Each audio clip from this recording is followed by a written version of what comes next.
I'm Dr. Anthony Harper here from the White House, Monday, September 28, 2020. A lot of key issues happening in light of the huge evangelical Christian events called the Return and the Prayer March. Those are with Pastor Jonathan Kahn and Reverend Franklin Graham. That verse, 2 Chronicles 7:14, is the pivotal verse for them in the National Day of Prayer.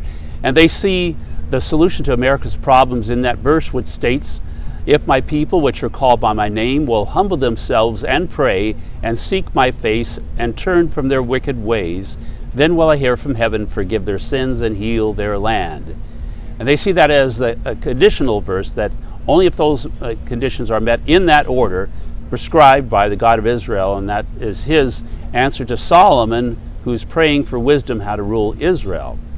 Specifically that if you do those things in that order and honor the Lord, your prayers will be heard and there will be healing for the land. But yet, many politicians tend to avoid that middle part of that verse where it refers to wicked ways or turning away from that.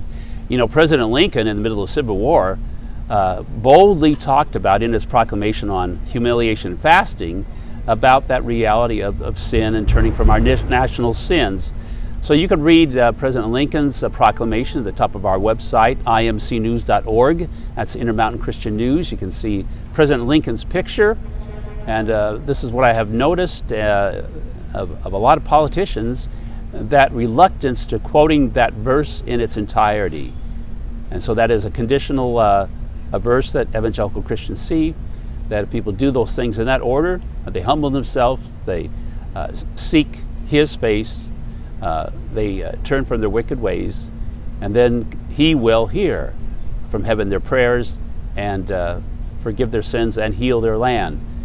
I think that's one of the hugest stories in the backdrop of all that is going on, not only nationally here, but worldwide.